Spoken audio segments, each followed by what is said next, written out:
Jagat hiburan kembali dibuat terdiam. Kali ini bukan karena foto mesra atau pengakuan terbuka, melainkan karena bocoran isi surat cinta yang disebut-sebut ditulis langsung oleh Rangga Azov untuk Haicho.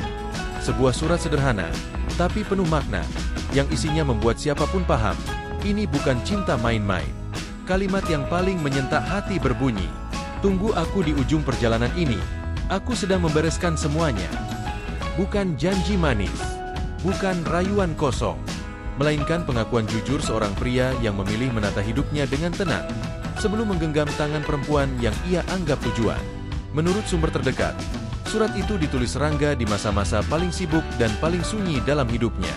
Saat karir menuntut fokus, masa depan menuntut kesiapan, dan cinta menuntut kesabaran. Rangga tak meminta Haicho menunggu tanpa arah, ia hanya meminta percaya. Dalam surat itu, Rangga disebut menuliskan betapa Haicho bukan sekadar orang yang ia cintai, tapi tempat pulang. Sosok yang selalu ada dalam doa, bahkan ketika jarak dan keadaan belum mengizinkan mereka berjalan sejajar sepenuhnya. "Aku tidak pergi, aku hanya sedang memastikan segalanya pantas untukmu."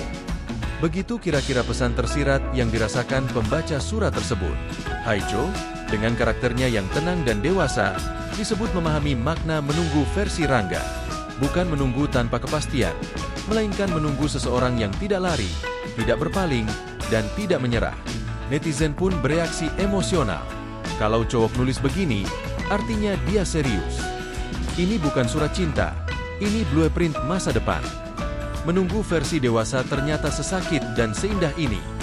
Surat itu tidak pernah dipublikasikan secara resmi. Namun justru karena itu, isinya terasa lebih nyata. Tidak dibuat untuk kamera, tidak untuk sensasi.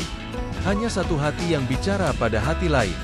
Dan ketika seseorang berkata, "Tunggu aku," sambil membereskan hidupnya, itu bukan penundaan, itu persiapan.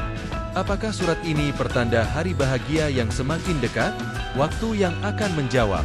Namun satu hal sudah jelas, Haicho bukan sekadar singgah dalam hidup Rangga Azov.